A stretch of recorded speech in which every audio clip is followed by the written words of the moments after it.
finally Friday. It's Friday, Friday. Thank God it's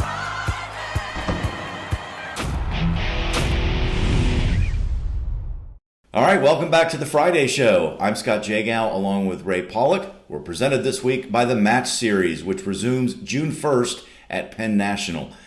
Well, Ray, we don't have anything to talk about. Nothing has been going on in the sport of racing in the last few days.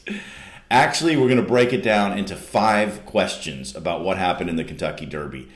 And we'll begin with, was it the right call or was it a bad call? Tell us. In my opinion, based on the rules, maybe it was the right call. Maybe it wasn't the right call. Because the rules say if the stewards determine that there was interference, they may disqualify the horse if it affected the outcome. So it is completely a judgment call. There was clearly some kind of interference. It probably affected the outcome, but that doesn't mean they had to make a disqualification. So it was their call. 145 Derby. This is the 145th Derby. They had never disqualified a winner that way before.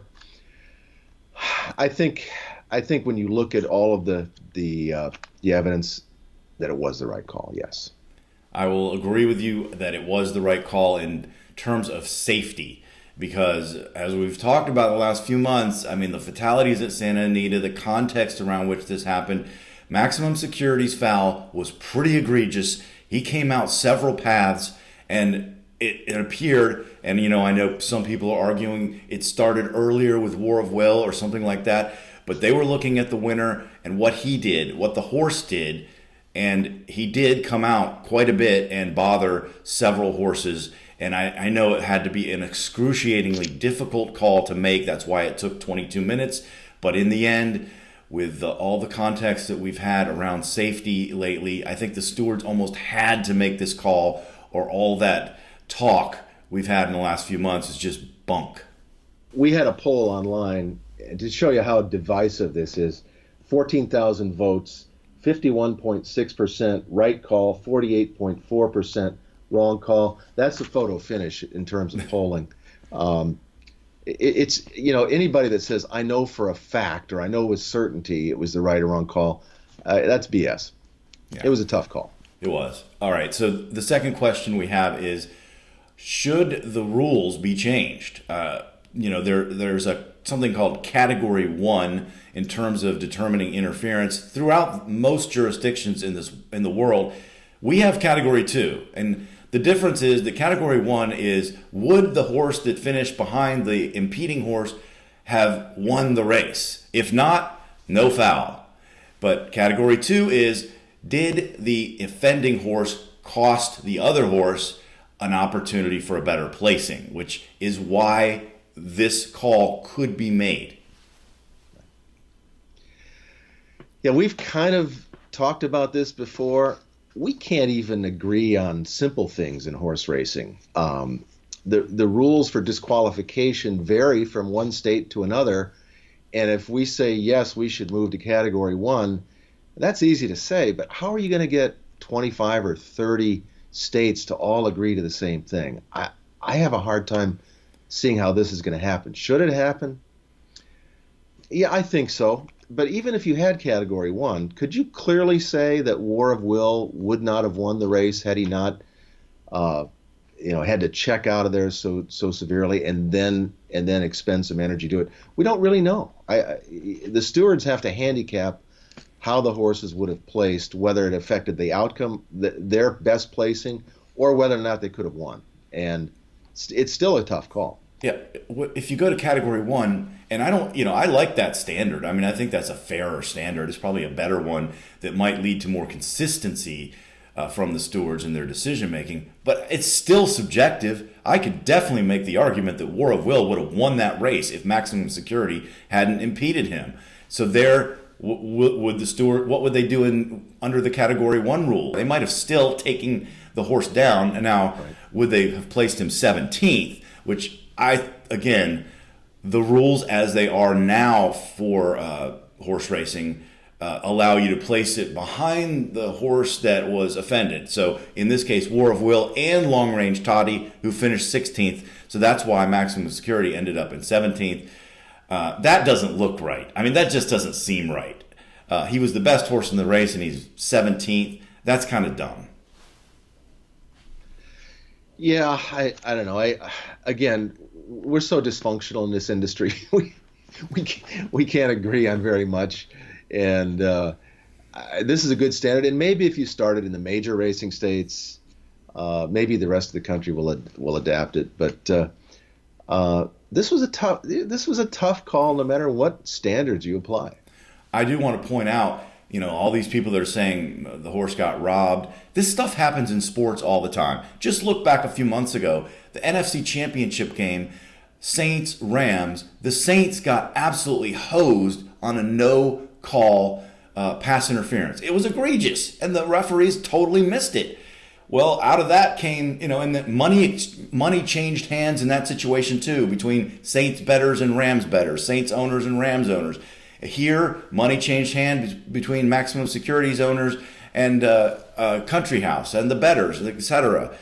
But actually, the stewards did see it and make the call here. So you can't have it both ways. I mean, they look the other way, or do they actually make the call that they needed to make? And in this case, they did. Now, with that case, the rules changed. The NFL is now reviewing pass interference through the referees and the TV system. So maybe this will lead to change. The one thing the stewards didn't do is they didn't post the inquiry sign, and that was a mistake. I'm not sure exactly why they didn't, because if you've got patrol judges and stewards watching the race, that was a major incident at the top of the stretch. It shouldn't be up to the participants to throw the flag. The steward should have thrown the flag, lit up the inquiry sign. I agree with that, and I also want to say to the stewards for not explaining what the hell you were why you made your decision. That drives me absolutely crazy, that they make these decisions and then they issue a 100-word statement and don't take questions. BS. All right, let's move on to the next question, which is, there's going to be a federal lawsuit apparently from Gary West, the owner of Maximum Security. Does this go anywhere? Does it have any legs? One of the big questions I have about all of this, Zapruder film analysis, where they're looking frame by frame at stuff, the stewards had to make their call based on what videotape they had. They didn't have a frame by frame look at, taken from the outside rail, broken down 3 days after the fact. And if there is a lawsuit, then it's going to say that they made a wrong call. Well, their call was based on the videotape that they had to look at, and they had their standard tapes. They did have a lot of views to look at, but they didn't have the luxury of breaking it down frame by frame. And I hope it doesn't, because once you start challenging stewards' rulings in court, who knows where this ends. Again, back to our original point about the subjectivity of this. I mean, I just don't know how a court steps in and goes, no, you guys didn't get it right. I mean, how are you going to determine that?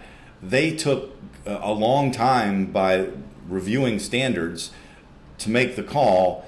And then there's plenty of, I can show you my videos that show the actual opposite, where it looks like Maximum Security, there's a magnet in the grandstand and he's being swept into it. I mean, seriously, that's what it looks like. I'll show you right here. You can see it. Whoop! That's a foul, okay? And so if you're going to show me your video about step by step, I'll show you this video.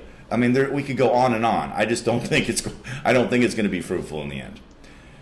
All right, let's move on to the next question, which is, should Churchill Downs reduce the size of the field in the Kentucky Derby? What do you think? This incident had nothing to do with field size.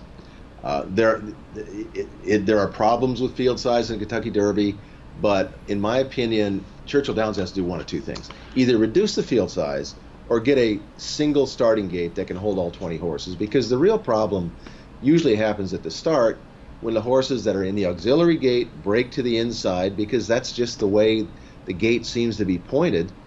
And of course, we all know the number one stall in the main gate points to the rail. So you've got that wasted space where you've got dead space between the two gates. They need to replace that starting gate. And I have a suggestion for Churchill Downs. Get a new gate, get a 20-horse gate, and to pay for it, you can install luxury boxes on top of the starting gate or something. I think that's a really good solution. That's funny. I agree. I don't have a problem with the 24-horse field. I wish the track was wider, and I think that would help. This was certainly not caused by the size of the field. I mean, it could have been a 5-horse field, and what maximum security did was bother the 4 other horses in the field. So, I mean, I wouldn't, if they went to 14, I wouldn't have a problem with it. I really wouldn't, because, again, I'm all about the safety. That's the most important thing. That no one got hurt here is the most important thing. So, if they can manage the 20-horse field, I'm okay with it. But yes, the gate thing needs to be fixed, because the one hole is pointing right at the rail. That's just ridiculous. Okay, final question, and this is an interesting one. Was this good or bad for racing? Well, it sure has a lot of people talking about horse racing for more than a few minutes after the Kentucky Derby was won. Hey, did you see who won the Derby? Blah, blah, blah. This year, people are talking and sharing opinions. People who know nothing about racing are suddenly stunned that they have rules. It even made Anderson Cooper's show on CNN for the ridiculous. He said the horse was disqualified on a technicality. I don't think that's quite true. But the fact of the matter is, horse racing has gotten a lot of publicity. I don't think it's entirely negative to show that horse racing actually does have rules, and there are officials who enforce those rules. So I think it's a good thing.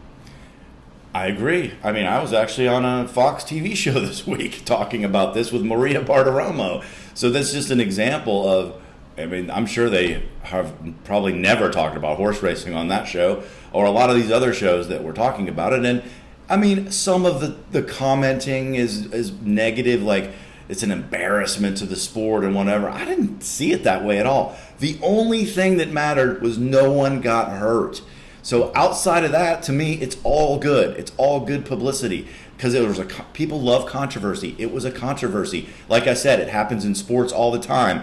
There was one earlier this year I just mentioned that cost the team the Super Bowl, a chance at the Super Bowl. So, and people talked about that for days too. This is another example of this, and it's okay. We do have rules, and the stewards actually didn't cave under the weight of, things like what Bob Baffert said, which is completely irresponsible, to say, you don't call an objection in the Derby. You don't take a horse down in the Derby. Well, man, I am just so glad we didn't see a national nightmare with what could have happened if those horses clipped heels and went down. Yeah, I agree. And if the stewards don't call inquiries in the Kentucky Derby or disqualify a horse based on an objection, as was the case here, it's just encouraging the jockeys to take more chances, and that's really the last thing we need in horse racing on a day when the whole world is watching the sport. Yeah, if they don't enforce the rules at all, if it was a ticky-tack foul, I would say no, leave the horse up. It wasn't a ticky-tack foul, and they proved that by spending 22 minutes looking at it. I thought when it first happened, they were going to spend 2 minutes and say no change. Yeah. But after we've seen what happened, we do realize that there was something serious that occurred, and we could be not asking this question, was it good or bad for racing, but we could have been asking the question, is this the end of racing? And I'm glad we're not asking that question. Yeah. All right, that's going to do it for this edition of the Friday Show presented by the Match Series. We have a poll question, though, before I forget. Was this good or bad for racing?